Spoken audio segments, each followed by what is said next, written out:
Hello everybody. Another week, another video.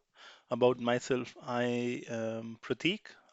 I am working as a senior software developer for Dynamics 365 Business Central, and I try to make videos about Business Central. I am learning, and whatever learnings I do, I try to share with you on this YouTube channel. If you like the channel, it will be really helpful if you can like, share, or subscribe this video. So let's begin. Today's topic is part of a series. I will try to make out a series, and the topic is about a new feature that has been introduced in Business Central. So this feature is called self-billing. So imagine a scenario. For example, you are renting a place. Okay, now you are paying the rent every month. Okay, and this landlord says, okay, I don't want to give you an invoice, or yeah, this is the normal scenario that I can think of, but other people can think of all other scenarios. For you have some leased vehicle or something. Okay, so this guy or this landlord says, okay, you have to pay me monthly rent. Okay, and then what you do, you create a self-billing invoice, or I will not give you invoice every month, but you do it on your own. Okay, so what happens is that we say, okay, so what I have done now, I have opened my screen and it shows what the self invoice billing topic is about. Yeah. So what we have here, or a simple basic understanding, is that a vendor is telling you they will not provide invoice every month, but they want payment every month, and then your company decides, okay, we will be creating invoices on our own. So this, I have heard about this topic, and people have told me there are recurring journals or other possibilities. But I am happy that Microsoft is bringing this functionality now. In this video, I will introduce you to the functionality. I will show you the setups. I will show you, or we will post an invoice. And in the end, I will leave you with an open question. So if somebody knows why this is so, maybe you can help me in understanding. So let's go to our Business Central. So this setup or this functionality needs two or three things. Point number one that you need in this functionality is that you have to go to a vendor, and in the vendor you have to look for something called self-billing agreement. This is point number one. Second thing is that you need to have a number series. I will show you what does this means. Purchase and receivable setup, right? So the second thing that you need to have is posted self-billing invoice numbers. I have already created a number series. So basically you have to use some kind of number series here. We will see where and how this is working. I have already used one number from this series because I wanted to practice this thing before I come to you. So yeah, we will see how this works. Okay, so yeah, and let's go. So we have enabled both the setups. Now, what we need to do, I will open my purchase invoices. Let's go here, purchase invoices. Okay, then let's create a new invoice. What is meant here is, so we choose our vendor, which is 10,000. Okay, and then, yeah, okay, but this is, I think, something is not matching because when you turn on self-invoicing, then this you should not be able to specify anything here. Let's see. Have I turned it on? No, I don't think so, because otherwise I would have, this boolean would have been like, wait, okay, I have not turned this on. Very good. So what happens is, for example, this is our invoice. Right now I can type whatever number I want. This is a little bit, yeah, what Microsoft maybe didn't thought of. So what happens is, I can type in some kind of number, but what happens if I go here and if I want to view this vendor? Oops, right.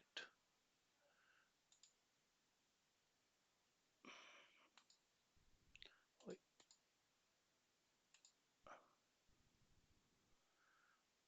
Okay, I will rather go to the vendor from here. Vendors. And then what we do is we will mark this self invoice billing as true. Okay, or self billing agreement. This is the field. Now, what will happen is that, okay, maybe I should close this page and open it again. So,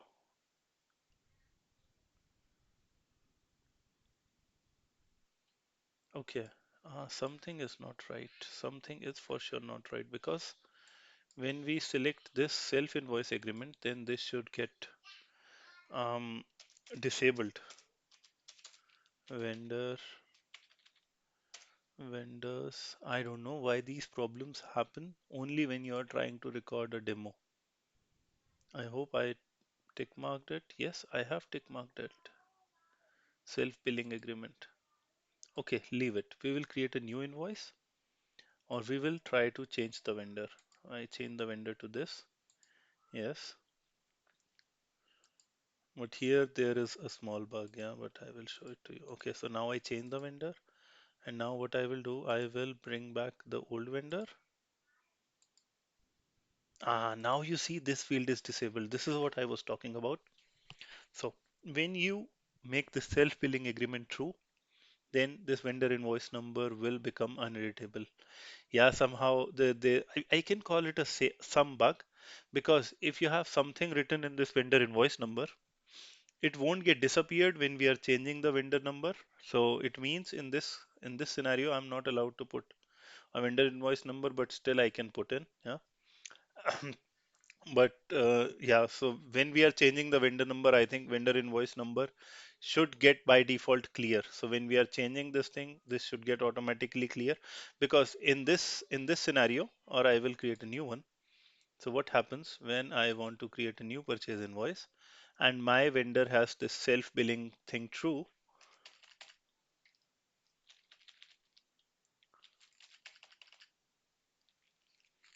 then basically my vendor invoice number is disabled. I cannot enter anything. But if, for example, I will show you this thing again. So when I do this, for example, I had some vendor and I put in here test 123. But now I say, okay, I chose wrong vendor. Now I want to go back to my older vendor and I say yes and yes. And so this thing remains. I cannot change it. Yeah, maybe I have to redo the vendor number. But yeah, I feel this is a bug. I don't know if we can categorize this as a bug. But yeah, this was a finding. And now let's say we have this self agreement and then we say, okay, from our vendor, we are just getting 10 chairs. Uh, Quantity is 10. And then, yeah, we have some amount. We will just try to post it. Yes, 108212. Yes, I want to open this. And now what has happened in the background,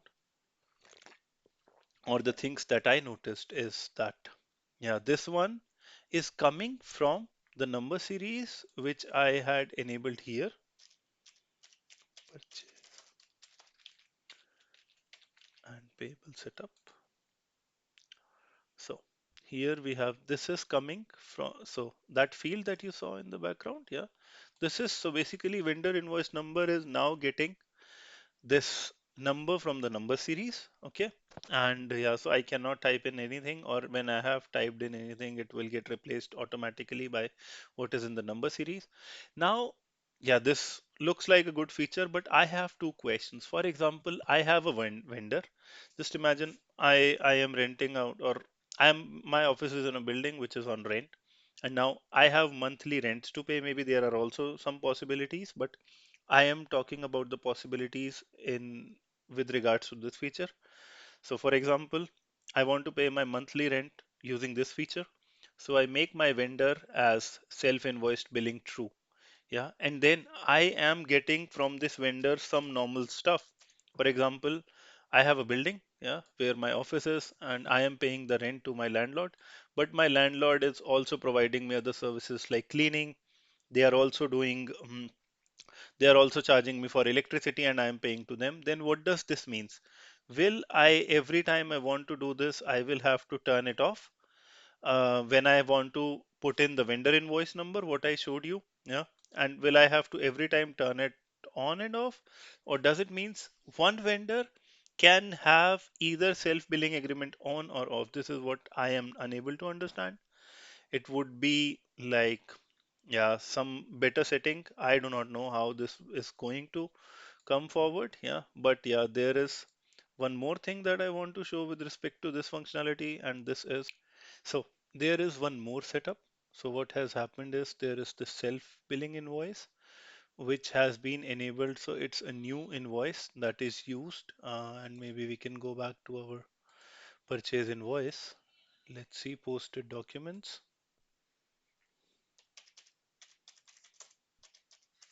But I don't understand. Does Microsoft wants to say that a vendor either it has this self-billing true or either it does not have? So you'd only have one possibility. I don't know how this is going to work, but this is kind of, yeah, this should have been improved somehow. Now, when we go here, let's print it out. Okay. Okay, so we have then in default three setups here. Number one setup is on the vendor card, which I showed you.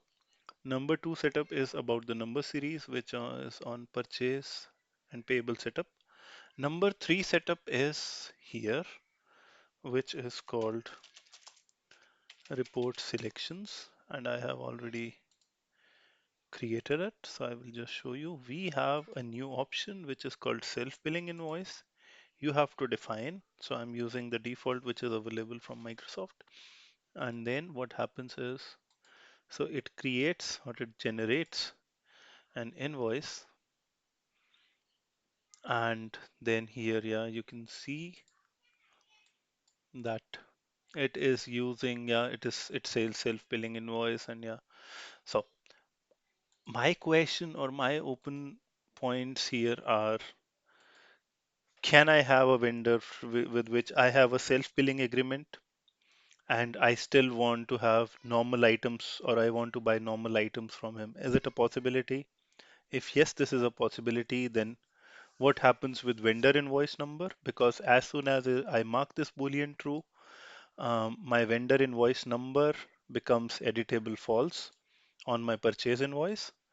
And yeah, if I am what I showed you, if I want to change the vendor later on, then yeah, this number will stay, which is kind of a small bug, but yeah, it is there.